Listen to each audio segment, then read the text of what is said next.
Hey, I'm Ryan Reynolds. Recently, I asked Mint Mobile's legal team if big wireless companies are allowed to raise prices due to inflation. They said yes. And then when I asked if raising prices technically violates those onerous two-year contracts, they said, "What the f*** are you talking about, you insane Hollywood ass?"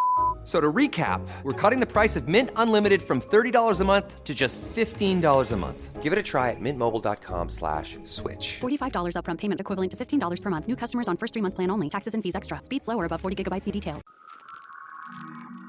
We all enjoy a little mystery. Every other week, One Strange Thing presents forgotten stories from America's news archives. They all have something in common. A single element that can't quite be explained. One Strange Thing brings you stories that are very real and just a little otherworldly. Subscribe now wherever you listen. Hi everyone, Laszlo Montgomery here. This is the China History Podcast. Thanks for giving my little CHP overview of the history of Singapore a chance for a third time. My Singaporean Patreon subscribers who heard this episode months ago have so far given it their tacit approval. I hope you're all enjoying the show so far. We made it to Singapore's founding last time at the end of Part 2. January 30th, 1819, a preliminary agreement was signed between Raffles and the Temenggong Abdul Rahman. Then a week later, another agreement was signed between the same parties plus the Sultan of Singapore, Hussein Shah, and that was on February 6th, 1819. The terms were very narrow, and it was not a permanent settlement, and no political authority was granted, let alone sovereignty. And the next day, after the signing of this Treaty of Singapore, Raffles abruptly departed, sailing back to Bencoolen in Sumatra, where he was still serving as lieutenant governor. He had chosen to name the place Singapura, but for reasons we can only guess, the colonial authorities settled on Singapore instead. And as we saw, Raffles left William Farquhar in quite a bind. He had to get Singapore up and running and do it without any funding from the EIC. Other than the primo location at the bottom of the Malaka Strait and being a free port, which further exacerbated his funding dilemma, Farquhar didn't have much to work with. There were also no natural resources to exploit, but the presence of EIC armed vessels in the vicinity of the port did help keep piracy at bay, and this was always a big plus for any merchant sea captain.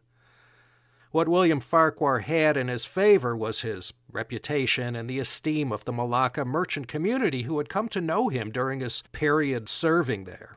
And when Farquhar sent out the call to this extraordinary community of merchants from Europe and Asia to sail their ships down to Singapore and enjoy duty-free privileges, they came in droves. So many came that one could reasonably say they helped turn Singapore into an overnight sensation. So successful had Farquhar been in attracting trading vessels to do their business in Singapore, the Dutch had to take preventative measures to halt the exodus. But immediately following the signing of this agreement between Raffles, the Temenggong, and Sultan Hussein, they got cold feet and sort of realized how reckless this was and how easily it could all blow up in their face. So they tried to start making amends until Farquhar was able to pull them away from the edge of the cliff. When word reached London and Amsterdam, it sent a few shockwaves through the halls of power, and not just in those distant lands. In the Johor Riau Sultanate and their Dutch benefactors, they all saw through this whole thing. And the displeasure, to put it mildly, on the Dutch side, expressed to both Lord Hastings in Calcutta and to the Foreign Office in London, was quite heated. And they felt certain, for such a bodacious act perpetrated by Stamford Raffles, London would put the kibosh on this in no time at all, and the whole thing would fizzle out as soon as it began. The way the Dutch saw it, having a British outpost right at their doorstep was, by all definitions, a clear and present danger to Dutch regional trade hegemony, something they had been enjoying and gotten used to almost from the time they started sailing these seas. They had taken their lumps during the Napoleonic Wars, but now they were keen to keep the sea lanes free of any European competitors. They declared that this agreement Raffles made with the Temenggong and Hussein Shah was invalid and started stamping their feet loudly, demanding the EIC vacate Singapore, which, after all, fell under their unofficial sphere of influence. There was a degree of panic in London over what the Dutch might do, having been provoked like this. Yeah, they were sure this was going to lead to a diplomatic meltdown and possibly even war, after so recently having signed a peace treaty. Despite the panic, they had assured the Dutch government in Amsterdam that Raffles had exceeded his authority and they were going to set this all straight. But at the same time, even though Singapore was outside of Raffles' authority, they did attempt to finesse the Dutch diplomats by saying that Raffles' authority at this small trading post was strictly limited to commercial decisions and did not extend to any political matters, and no attempts were being undertaken to establish a permanent settlement, and no one had agreed to such a thing. Well, that bought some time. Again, no texting, FaceTime, or WhatsApp back then. You had to write a letter, baby, put it in an envelope, hand it to someone who got that letter delivered by sea mail to its destination. It always happened with this kind of dynamic that stuff happened while information was in transit, and it had taken till August 1819 for the details to reach London. We're still in the pre-steamship age, but not for long. The British government wrote down their instructions to Raffles, demanding he retreat from this path he had taken. But by the time the missive reached the hands of Lord Hastings in Calcutta, things had already gone too far, and the prospects were looking very rosy indeed. After just a short time, seeing how fast everything was coming together, well, they weren't going to walk away from Singapore so easy, not after what they saw unfolding before their eyes. Farquhar leaned on the Temenggong Abdul Rahman and was able to convince him to let the Sultanate know that he had not been coerced. But the damage had already been done, and this was starting to get a bad smell real fast. Dutch military assets in the region far outnumbered anything the British had there. It wouldn't have been a fair fight if the Dutch sailed down to Singapore in full force with their guns blazing. If Farquhar was going to take them on, he needed reinforcements. But there were none forthcoming. He was on his own, hanging on by a thread. He reached out to the governor in Penang, John Bannerman. Not only did he refuse to offer any assistance, Bannerman castigated Farquhar and dumped all over Raffles for exceeding his authority in Bencoolen and risking war with the Dutch over such an illegal and reckless move. Whether Bannerman was looking to extinguish any attempts to establish a trading operation in Singapore to rival what he had going on up in Penang, or if he truly believed this was a bad idea, it's hard to say. But if help was forthcoming, it had to come from Penang, which was closer to Singapore than Bencoolen. Bannerman insisted Farquhar abandon this whole thing at once, but he was rebuffed. Not only Farquhar, but Lord Hastings as well. They were going to proceed cautiously, but they weren't going to back down. Not yet, anyway.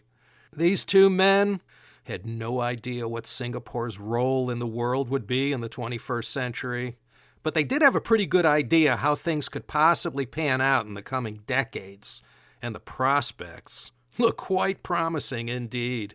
And thanks to the total dynamic, which included instructions taking too long to be transmitted, indecision on all sides, and plenty of discussion in back rooms, rather than put an abrupt end to this British trading post in Singapore, nothing happened. And while this tense situation was playing out on two continents, Farquhar was proceeding as fast and furious as possible, not only with the Dutch, but within the EIC as well. There was a deep division on how to proceed, or if they should proceed at all. All the indecision and mixed messages bought more time for Farquhar to keep moving forward, racing to reach critical mass with the development of the trading post. In Calcutta, Lord Hastings was able to arrange for reinforcements to defend Singapore, if it came to that.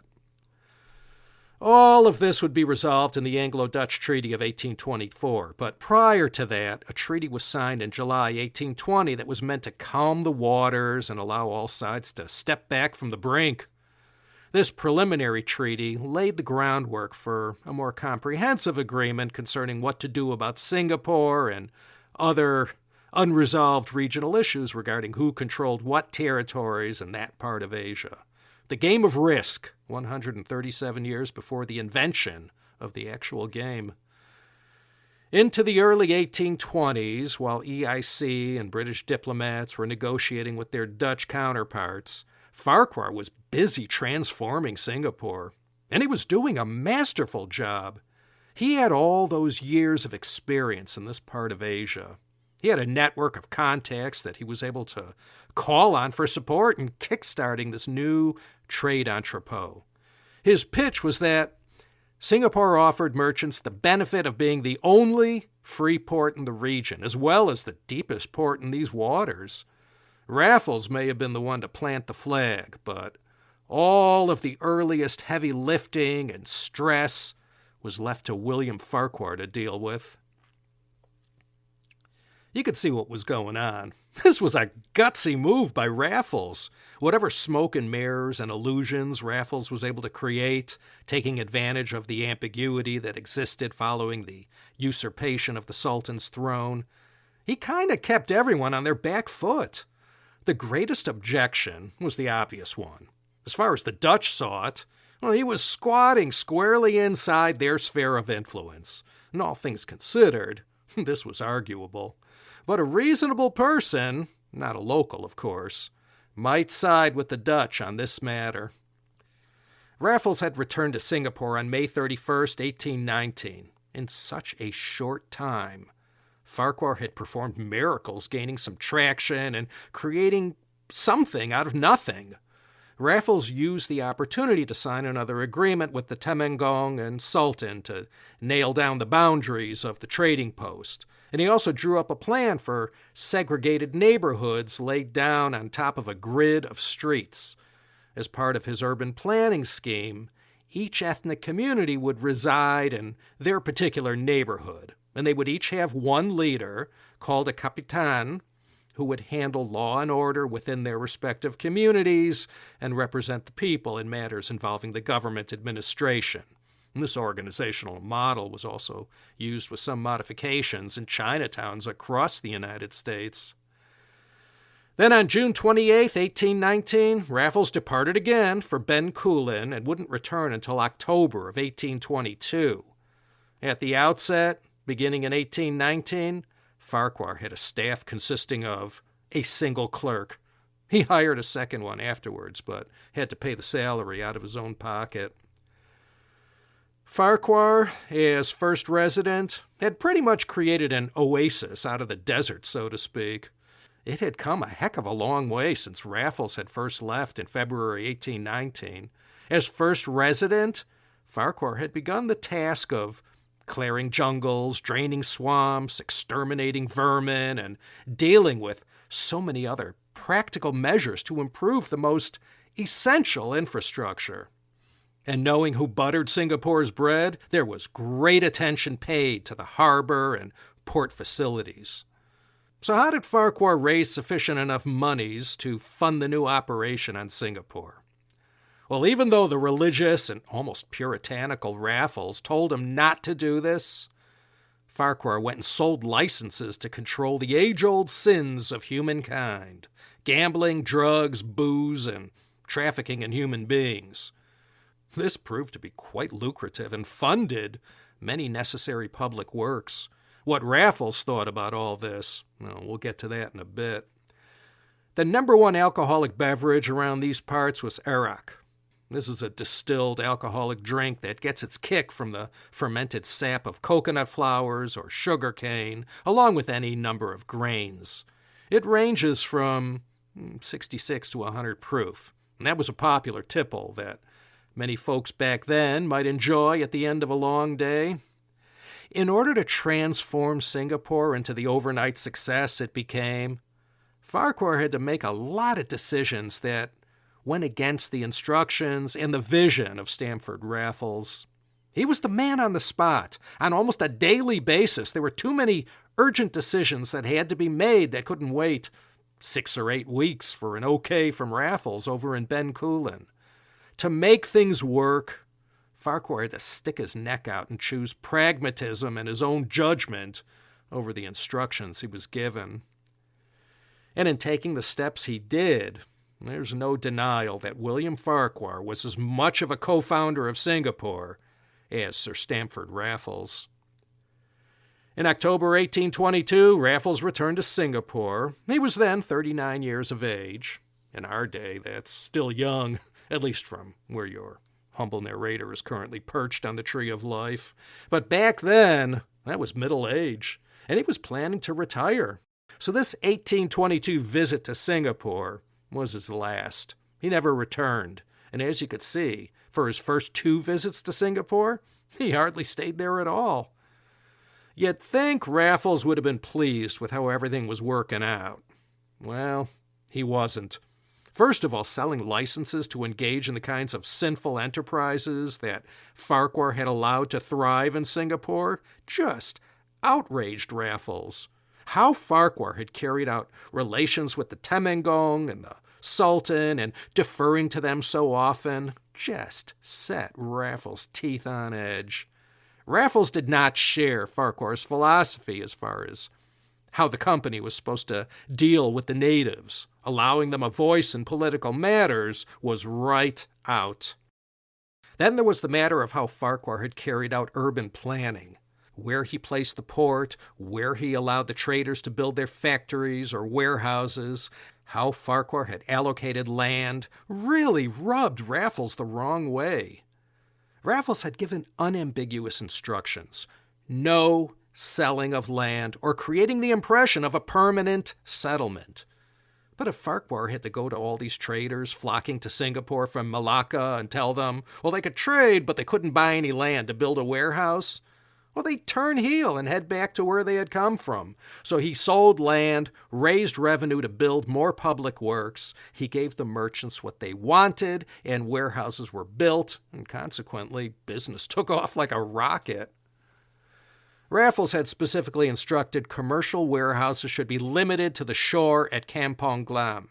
Raffles didn't know it yet, but Farquhar had discovered that at that location it was too dangerous to load and unload cargo and plainly wasn't feasible.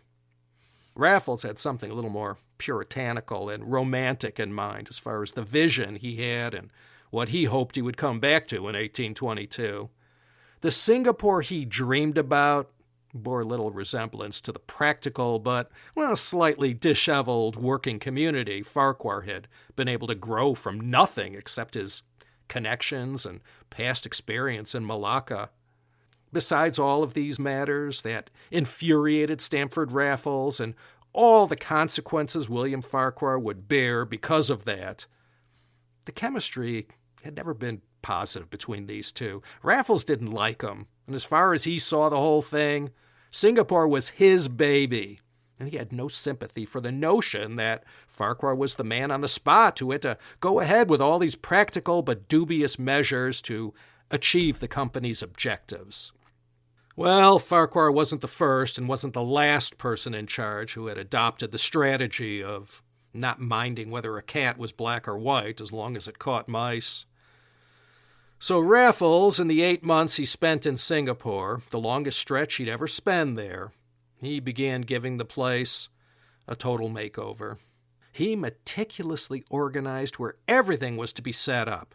All commercial activity he limited to the south bank of the Singapore River. A hill was leveled to create a commercial square. Where Boat Quay is today was all swampland in 1820, and Raffles called for all that to be filled up and reclaimed. Government and administration was to be situated on the north bank of the Singapore River. Rochor, to the east of town, was reserved for the moneyed Europeans and Asians, and land between the Singapore River and Rochor Street would remain for public use. Raffles also set up a justice system comprised of 12 European magistrates. Slavery was abolished in May 1823, though it still persisted long afterwards in many of its other forms of servitude. And after a long, agonizing period of deconstructing William Farquhar and using the full extent of his prestige to discredit and dishonor him, Sir Stamford Raffles had Farquhar dismissed on May 1st, 1823. As far as the Temenggong Abdul Rahman and Sultan Hussein, Raffles didn't offer them the same deference Farquhar did. On June 7, 1823, he presented a new treaty for their signature. Their entitlements of 5,000 and 3,000 Spanish dollars were discontinued in exchange for a monthly allowance, and the key provision of the treaty stated, quote, all land within the island of Singapore and islands immediately adjacent were at the disposal of the British government, end quote. Now began the post-Farquhar phase of Singapore's founding.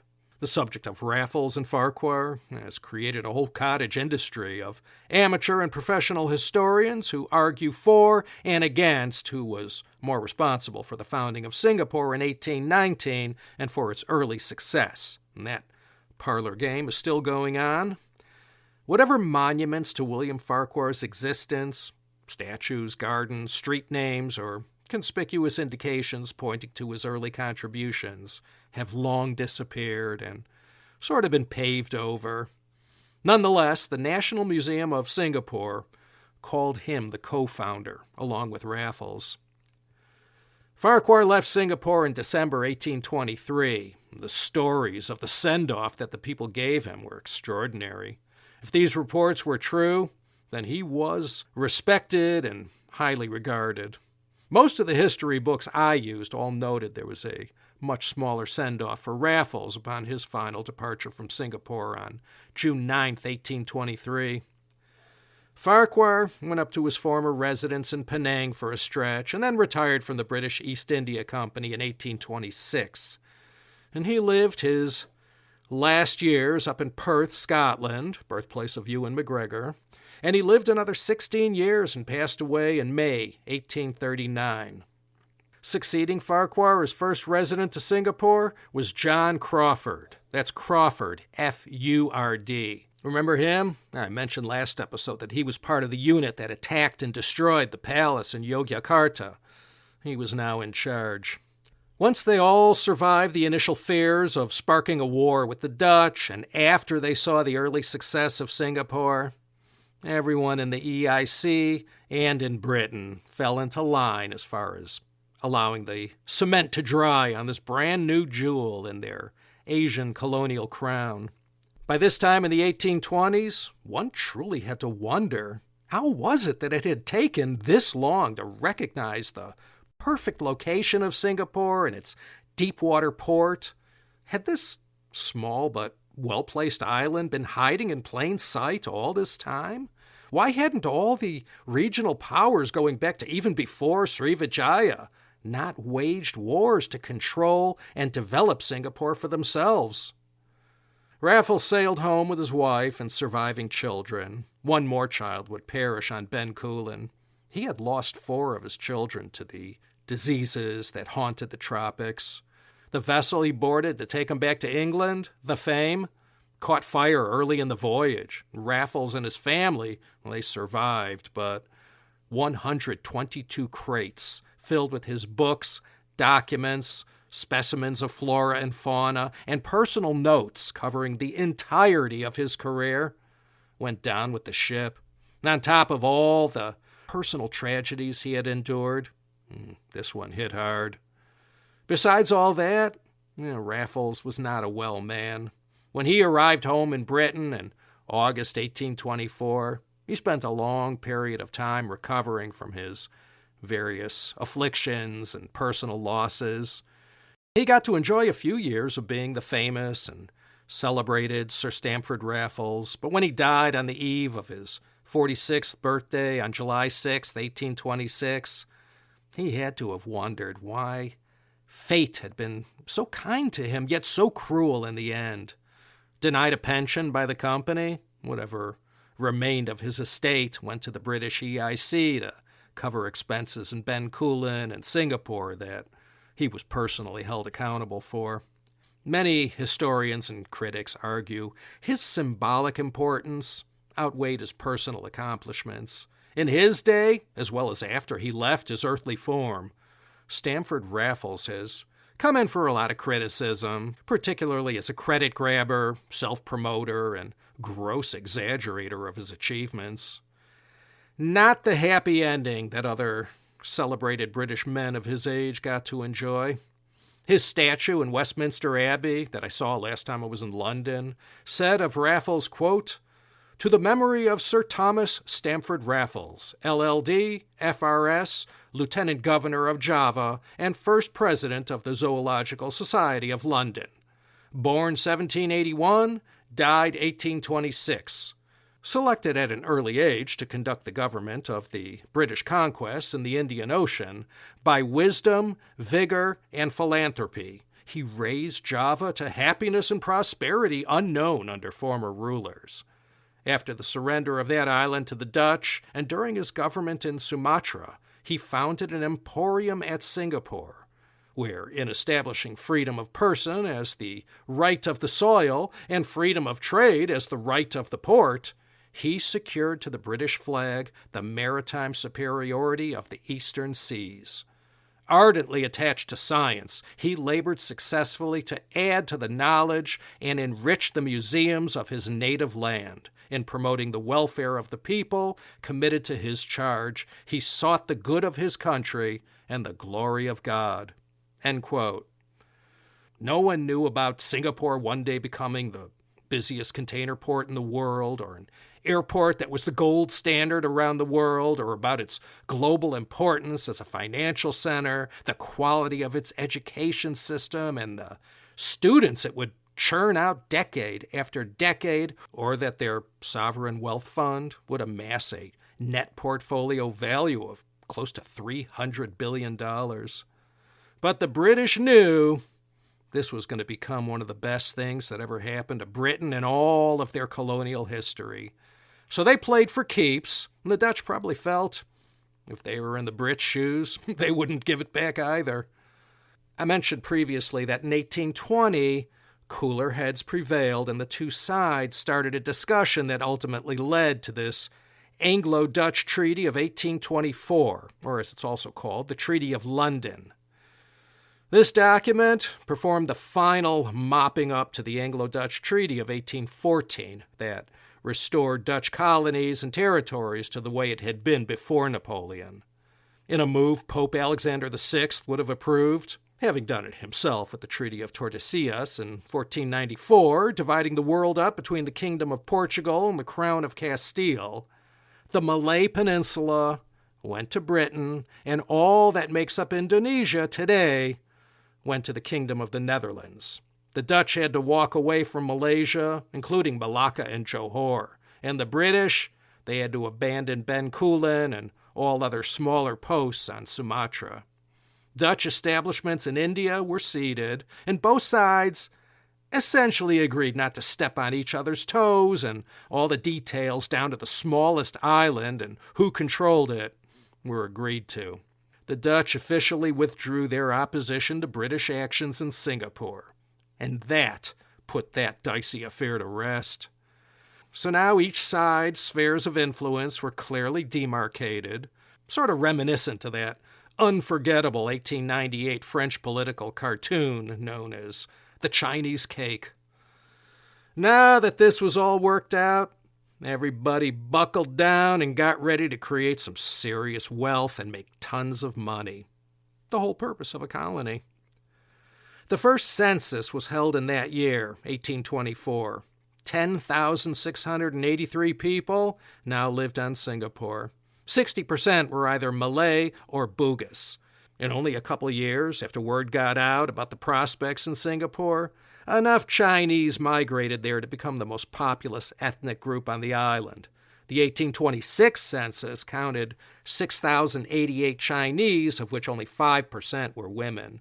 Malays had fallen to second place with 4,790 people. Another 1,242 were from Java, and the rest were from other parts of the region. And since 1826, Chinese have always represented the highest percentage of Singapore's residents. And by the start of the 20th century, they comprise 70% of the population. And latest statistics show just under 75% of the residents of Singapore are ethnic Chinese. Hey, I'm Ryan Reynolds. At Mint Mobile, we like to do the opposite of what Big Wireless does. They charge you a lot, we charge you a little. So naturally, when they announced they'd be raising their prices due to inflation, we decided to deflate our prices due to not hating you. That's right. We're cutting the price of Mint Unlimited from $30 a month to just $15 a month.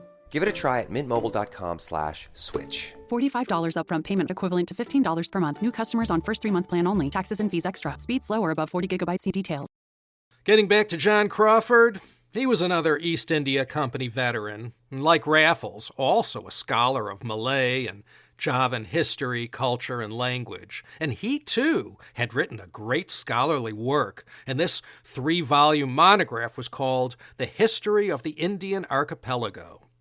Crawfurd was a Scotsman, like so many of the great men of his day, and born in Argyll, he lived from 1783 to 1868, and he had studied medicine at the University of Edinburgh, acquiring a skill that landed him a position in India with the EIC, employed as a surgeon. He ended up in Penang in 1808, where he met the acquaintance of Stamford Raffles. In 1821, Lord Hastings, still serving in India as Governor General, sent Crawfurd to the court of King Rama II in Siam and to see what was going on there and, essentially, what was in it for the company. Same with Cochin China, which today makes up the southern portion of Vietnam. And then in March 1823, after Raffles had given William Farquhar a thorough and complete dressing down, John Crawfurd was made the next first resident of Singapore.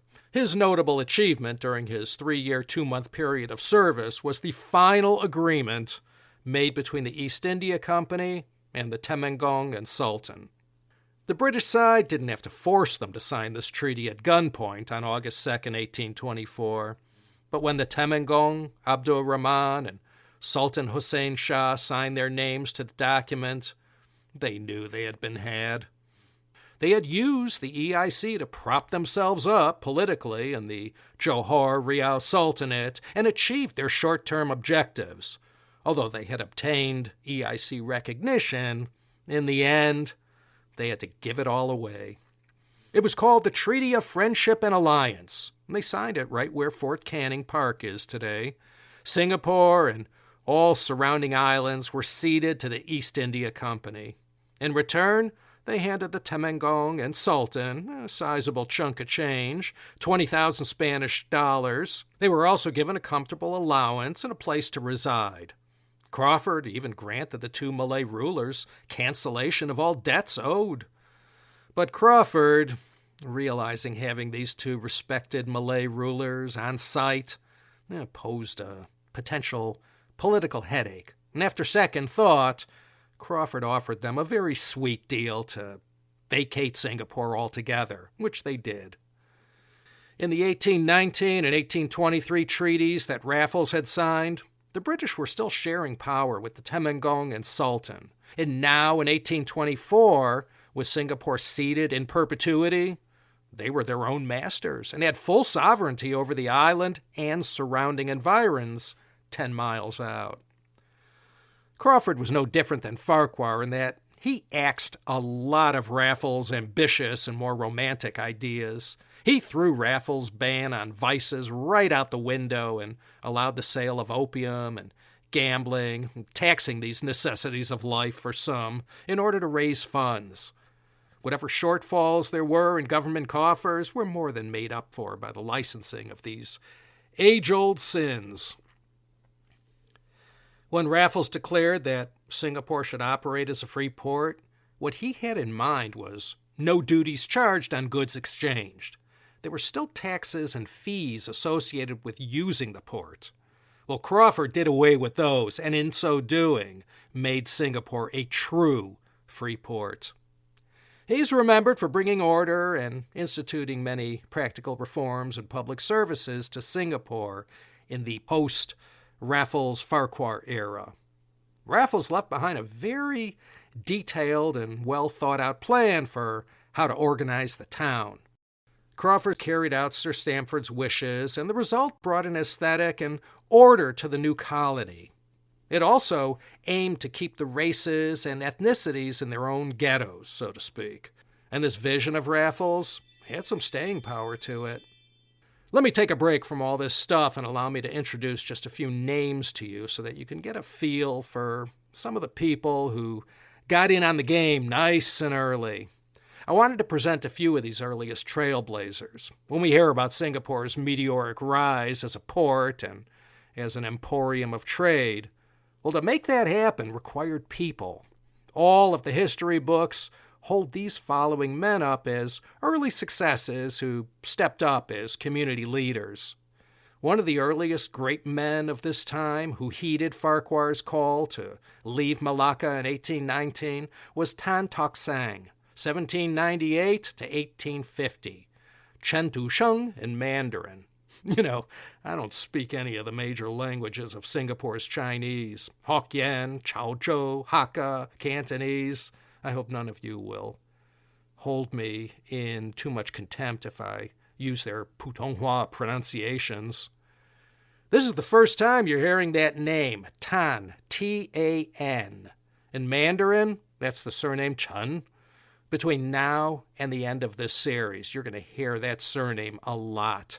The top 5 surnames in Singapore today are Tan, Lim, Li, Ng, and Wong. Not all Singaporean Chinese came from Chaozhou, Shantou, and southern Fujian, but when you combine those two, well, they made up well over 60% of the ethnic Chinese population. Tan Tock Seng, or Chen Tu Sheng, well, he was born in Melaka, the son of an early arrival from Zhangzhou, southern Fujian province, where the Jiulong River flowed into Xiamen Harbor. Tan's mother was a Peranakan Chinese. The Peranakan Chinese were descended from the earliest arrivals from Guangdong or Fujian, who came to these ports throughout Malaysia and Indonesia and settled there. The men married local women, and what emerged from this union was a very exquisite and admired culture. Peranakan men were called Baba, and unmarried women Nonya. And Baba Nonya referred to Peranakan men and women. And a married Peranakan woman was referred to as Bibik. Peranakan parents were always on the lookout for prospective Chinese husbands among the arrivals flocking to Singapore in the 1820s and 30s. The ones who made it and achieved success were called Taokeis, or Toujia in Mandarin. If you came to Singapore and established a successful business or became wealthy, you earned the right to be called a Toujia. This term literally means head of the family. And rich Baba merchants with daughters were always on the lookout for this class of Chinese men. These people born in the Straits Settlement were called Baba, or Peranakan, or Straits Chinese. They spoke Baba Malay at home, a blend of Malay and Hokkien, and were proficient enough in Chinese to use that language when out and about and in doing business. They had a leg up on all other Singapore residents doing business there. The advantages they enjoyed were first and foremost local expertise and a network of relationships that, for some, were centuries old. And these Baba merchants, more than any other group, appealed to the European businessmen who seemed to prefer dealing with Chinese rather than Malay or Bugis. Back then, they were the elites of the elites, I guess you could say, and many played similar roles as compradors in other Chinese ports.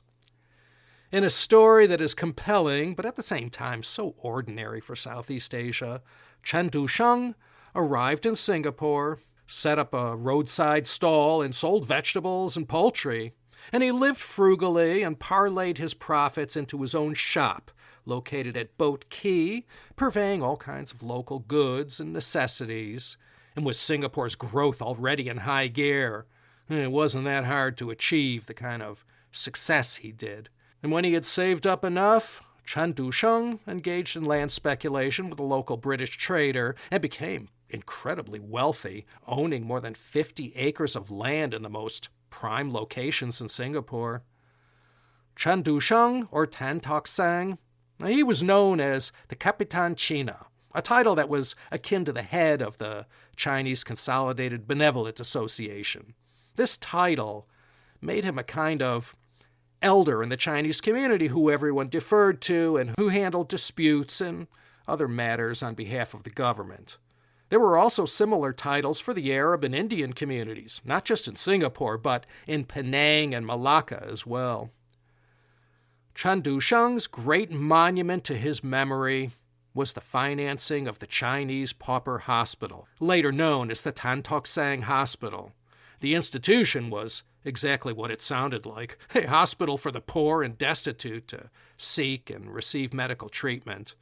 The foundation stone was laid on May 25, 1844, and then starting in 1849, this hospital served both the Chinese and non-Chinese communities of Singapore. And today, this is the second largest hospital in Singapore in a very state-of-the-art and internationally admired institution. Chen also helped to establish the Tian Hock Gang Temple, the Tianfu Gong on Telok Ayer Street. And that used to be waterfront property, not anymore. When newly arrived Fujian Chinese migrants, after arriving in Singapore, they usually made this temple their first stop. There they would offer up prayers for having successfully survived the voyage, and then they would meet with temple machers who would hook them all up with their various clan associations where they would be able to find assistance, finding work, join a community, and get themselves established. The gongsis, or huiguans, sprang forth from this Tian Hock Gang temple. The Hokkien huiguan set itself up inside the temple, and this organization served as the center of the Hokkien community in Singapore. A huiguan has been introduced in previous episodes. It means meeting hall, but these huiguans were established by Chinese immigrants wherever they ended up in the world and played an important role in each Chinese immigrant community. In 1844, Tan Tock Seng, Tan Tock Seng, he was appointed as the first Asian Justice of the Peace. Let me repeat the main part of the story again. So meteoric had Singapore's development been, the British were often overwhelmed trying to keep everything under control. It didn't take long before they had to reach out to trusted elders in the Chinese community to lend a hand in managing the local people. So Tan Tock Seng was an early example of someone who got in on the ground floor, achieved success as an entrepreneur, and gave back to his community as a philanthropist. Another of the early Chinese greats who played a major role in Singapore's prosperity was Seah Eu Chin, or Seah Eu Chin in Mandarin. I mentioned him in that CHP 176 episode on the history of the Teochew people. He wasn't even half Baba or Peranakan like Tan Tock Seng, though they were born of the same generation. Seah Eu Chin and Tan Tock Seng were friends and business associates, but Seah Eu Chin was born in Chaozhou in 1805 and arrived in Singapore in 1823. And he was known as a Sinke, or in Mandarin, a Xinke. The Taoge or Toujia were the successful businessmen who had made the grade. You were a Sinke before you could become a Taoge. After making his fortune, Seah Eu Chin was among the Teochew elites of Singapore who built the Warhaijiang Temple, located about a 5-minute walk from the Hokkien Tian Hock Gang or Tianfu Gong. This served the same role in the Teochew community. That's where they established the Yi'an Gongsi, or in Mandarin, the Yi'an Gongsi. This association became the earliest collective voice of the Teochew community in Singapore, and their mission was to act as local adjudicators for intra-community disputes and for any matters related to Teochew rights, customs, and religious beliefs. Seah Eu Chin was also a financial supporter of the Tan Tock Seng Hospital. So how did Seah Eu Chin make his fortune? Well, like a lot of Chinese immigrants, He went into the Gambier business. Like I explained in that episode, Gambier, or cat's claw, is a plant extract that was mostly used as a tanning agent in the leather industry. It was also chewed like betel nut and utilized sometimes as a Chinese medicine. Profits from Seah Eu Chin's Gambier plantations provided the funds to seed a great fortune. He had gotten into this business right about the time that Gambier was discovered by European leather tanneries as a low-cost and effective agent to tan hides. It had a high tannin content, astringent properties, and other qualities that led to a spike in demand, and Seah Eu Chin rode that wave all the way to prosperity. Processing Gambier also caused a great amount of pollution. Leaves were stripped off the branches of the Gambier trees and boiled down into a thick substance that hardened into a yellowish-brownish cake, and this was then cut into cubes and sold to leather tanning factories. Sounds like an environmental disaster already. The boiled-out leaves, though, have an after-use and served as fertilizer for pepper plants. That's why anyone in the Gambier business usually had a side hustle going on selling pepper. If you want to exhaust all the nutrients from your soil quickly, start a Gambier plantation. It may have been Singapore's first cash commodity, but there was an environmental price that was paid. Later on, following an invitation from the Temenggong of Johor, all Singapore's Chinese Gambier tycoons moved their operations to north of the strait. And this is where Johor starts to really take off as a major agricultural producer, and as we'll see next episode, in mining as well. Seah Eu Chin, like other prominent and successful Chinese, often acted as a go-between whenever the British required some local expertise to resolve some important issue. In 1838, he had become so rich and respected in the community that he married the daughter of the Kapitan China of Perak. Perak State was just south of Penang and north of Selangor. With all this wind in his sails, Seah Eu Chin's fortunes kept rising. In 1842, he was invited to join the Singapore Chamber of Commerce. This august institution was established in 1837 and mainly acted as a merchant lobbying body who used the full extent of their heft to steer the Singapore government away from any regulation or interference in their business affairs, and of course to push back against anything that rhymed with the word taxes. Not much has changed in 200 years. So those were a couple examples of these earliest arrivals to the newly minted Singapore who took advantage of the times to build great fortunes that helped in the settlement's early growth. And like the Carnegies, Rockefellers, and Astors, they used their wealth to fund public works and improvements that serve the people. Though I may emphasize the Singaporean Chinese over other ethnicities in the series, keep in mind that despite the greatest percentage of Singaporeans being Chinese, there were Arab, Malay, Indian, and others from Southeast Asia who built vast fortunes that served both their community and greater Singapore. Naraina Pillai was of Tamil descent who got in on the ground floor when he accompanied Stamford Raffles from Penang to Singapore in May 1819. And this was during Raffles' second trip to Singapore. Pillai secured employment as a clerk working at the Singapore Treasury, but was later let go. You know, some people walk around oblivious to the opportunities all around them. Some see an opportunity and take their shot. And with the kind of building and construction boom going on like it was, Naraina Pillai got into the brick-making business. Where Tanjong Pagar is today, he set up his first brick kiln. And like it always is, when these entrepreneurs like Naraina Pillai needed workers, he sent out a call to his fellow Tamils up in Penang, and they took the ride down to Singapore to make bricks.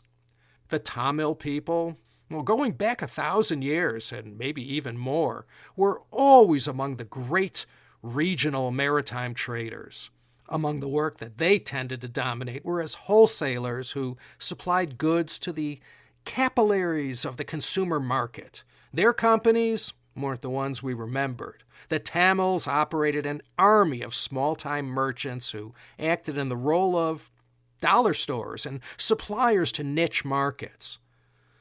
From being a brick supplier, Pillai moved up the value chain to become Singapore's first building contractor. He also engaged in the cotton goods business and set up a marketplace on Cross Street, which not too long after burned down. And then with the help of Raffles, he was given land to set up a new bazaar. This was right where Raffles Place is today. And to succeed in Singapore, one needed to get in good with the British. Pillai, like all the early Singapore tycoons, cultivated these contacts, and this helped him grow his business. Another early tycoon was no less a man than a descendant from the Prophet Muhammad himself. This was Syed Omar bin Ali Al-Juneid. He was also of the same generation of Tan Tock Seng and Seah Eu Chin. Syed Omar Al-Juneid was born in 1792. He came to Singapore with his uncle, Muhammad bin Harum Al-Juneid, via Palembang in Sumatra. Their birthplace, like it was for most of the early Singaporean Arabs, was in Yemen. They were the patriarch and great ancestors of today's Al-Juneid family of Singapore. His family members were among the first Arab traders to settle in Singapore after 1819. In the 1824 census, there were only a dozen or so Arabs residing in Singapore, but by the turn of the century, that number will surpass 900. The Al-Juneids made their fortune in the spice business, first in Sumatra and elsewhere in the Dutch East Indies. Centuries before the first Europeans started showing up in the late 15th century, Arab and Persian traders had long been sailing these Southeast Asian seas. Muhammad bin Harum and Syed Sharif Omar Al-Juneid and their progeny served as early leaders of the Singaporean Arab community. The first mosque and the first Muslim burial ground in Singapore were built by the Al-Juneids. They also donated land for the Tan Tock Seng Hospital, as well as for St. Andrew's Cathedral. They had cultivated strong relationships with other communities in Singapore besides the Chinese and Europeans. Although they remained among the great entrepreneurs of early Singapore, the Al-Juneid family wealth was mainly based on ownership to some of the most prime real estate in all of Singapore. And like many of these great and historic families, they're still around today, many generations later. Anyway, as we wend our way along the timeline, I'll continue to pull over and introduce a few of the more noteworthy figures from Singapore history. I just want to emphasize Singapore didn't become what it is today by location alone. It was the hard work, vision, risks, and prudent investing by Singapore's earliest residents, like the ones I just introduced, who provided all the necessary input during the 1820s that made Singapore such an overnight success.